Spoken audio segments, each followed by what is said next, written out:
आज हम आपके लिए लेकर आए हैं कंपैरिजन ऑफ फ्रैक्शन। ठीक है, हम फ्रैक्शन का कंपैरिजन करेंगे कि कौन बड़ा है कौन छोटा है। ठीक है, अब देखिए यहाँ पे कुछ लिए हैं फ्रैक्शन। यहाँ पे 1/4, 1/2, 1/8, 1/16। इसका मतलब होता है ना कि वन को 4 भाग में बांटना है। ठीक है, 1 को कितना भाग में बांटेगा? 4 भाग में, मतलब 1 को 4 भाग में बांटेगा। यहाँ पे 1 को 2 भाग में बांटेगा, 1 को 8 भाग में बांटेगा, 1 को 16 भाग में बांटेगा। तो ऐसे भी आप समझ सकते हैं। सबसे पहले यहाँ पे देखिए, सब ऊपर में समान रहेगा वो वाला लिए हैं। फिर नीचे समान रहता है, उसको किस प्रकार से बनाएंगे। फिर ये सब अलग अलग है, इसका डिफरेंस समान रहेगा।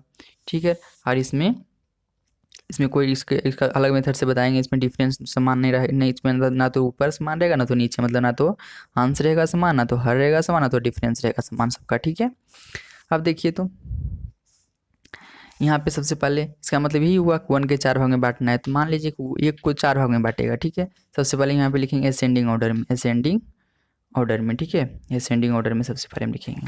फिर यहाँ पे हम लिखेंगे डिसेंडिंग ऑर्डर में, डिसेंडिंग ऑर्डर में। ठीक है, अब देखिए तो असेंडिंग ऑर्डर मतलब छोटा से बड़ा। आप देखिए 1 को 16 भाग में बांट रहा है और 1 को ये 8 भाग में बांट रहा है, ये 1 को 2 भाग में बांट रहा है। मतलब एक रुपया को 2 भाग में बांटेगा तो 50 पैसा पड़ेगा।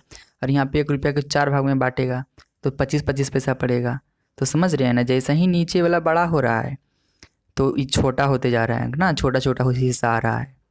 और उसी प्रकार से 1 रुपये का 8 पैसा बांटेंगे तो भी और छोटा हो गया, मतलब 25 पैसा के भी 12.5 पैसा पड़ेगा, सबको हिस्सा में आएगा। ठीक है, और ये यहाँ पे करेंगे तो 6 पैसा मतलब हो सकता है ना 12.5 के आधा।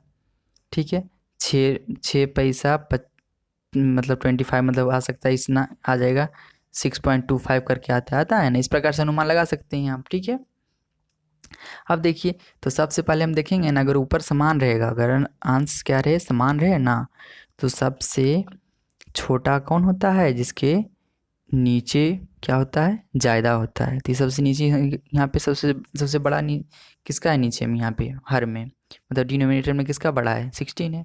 तो सबसे छोटा कौन? 1/16।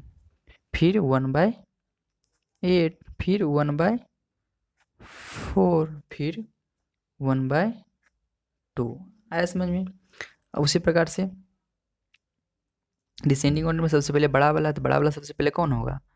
1/2। इसी का उल्टा तो यहाँ पे हो जाएगा 1/2, तो 1/4 मुझसे बड़ा, ये बड़ा है, फिर इससे छोटा ये, फिर इससे छोटा 1/8 और उससे छोटा 1/16।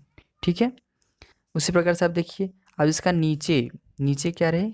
समान है, नीचे समान है। अब देखिए यहाँ पे क्या कर सकते हैं कि 5 को 8 भाग में बांटना है, 7 को 8 भाग में बांटना है, 3 को 8 भाग, तो जिसका ऊपर रहेगा ज़्यादा वही ना बड़ा होगा, वही बड़ा हो सकता है। ठीक है, वही क्या होगा?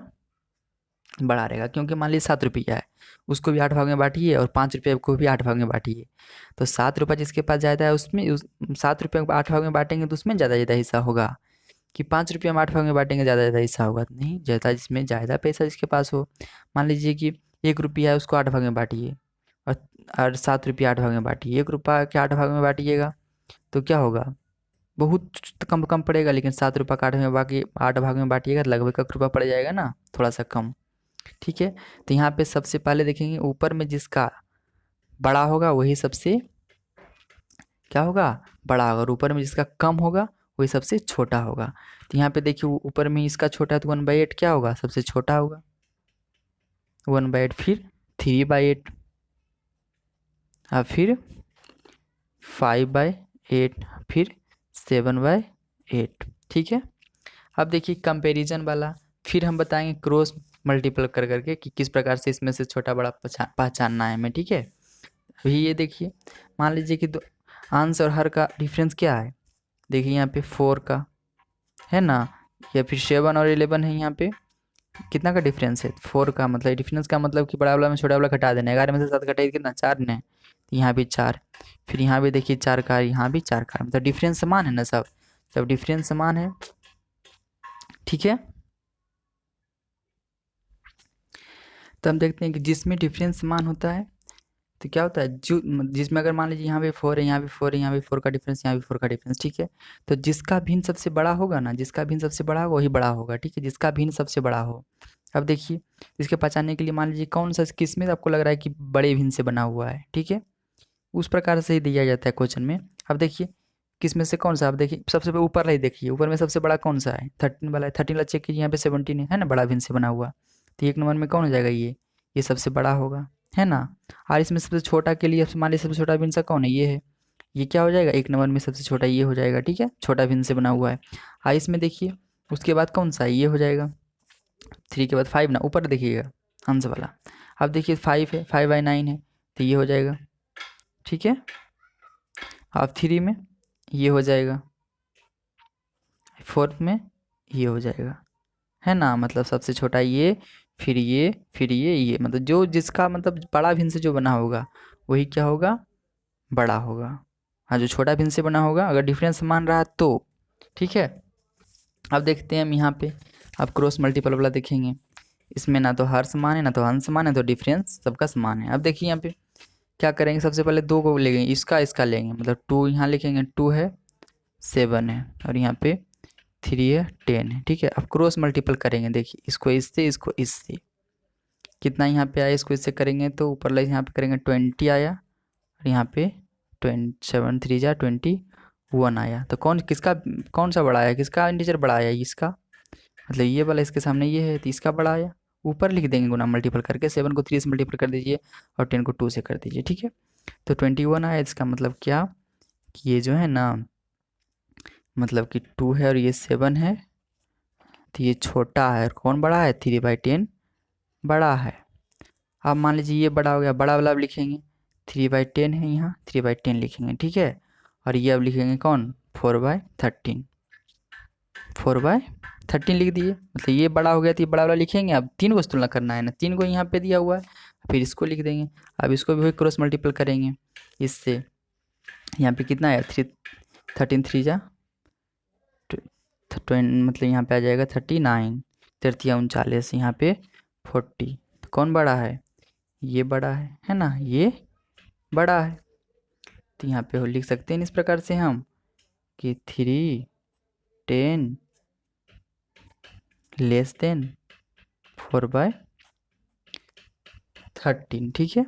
अब देखिए 2/7 से बड़ा कौन है, और 3/10, और 3/10 से बड़ा ये। आप बोलिएगा ना कि हम ये क्यों लेते हैं, यहाँ मान लीजिए कि ये बड़ा आ गया 21, तो 20 ज़रूरी है कि मतलब मान लीजिए कि यहाँ पे कह सकते हैं आप कि 21 है तो 3/10 आ गया, 2/7 से 3/10 बड़ा है, 2/7 से 3/10 बड़ा है।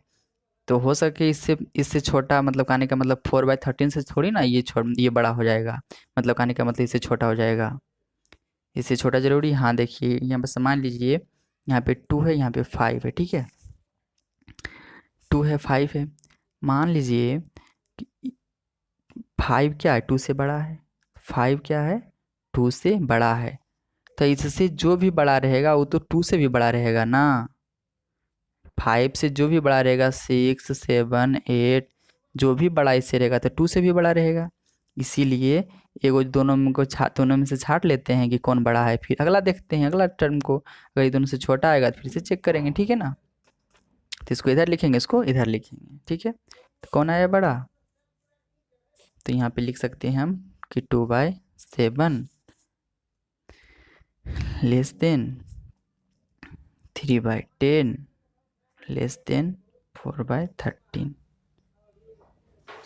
ठीक है। हमारे वीडियो आपको पसंद आया हो तो लाइक कर दीजिए और सब्सक्राइब कर दीजिए। फिर मिलते हैं नेक्स्ट वीडियो में, तब तक के लिए नमस्कार।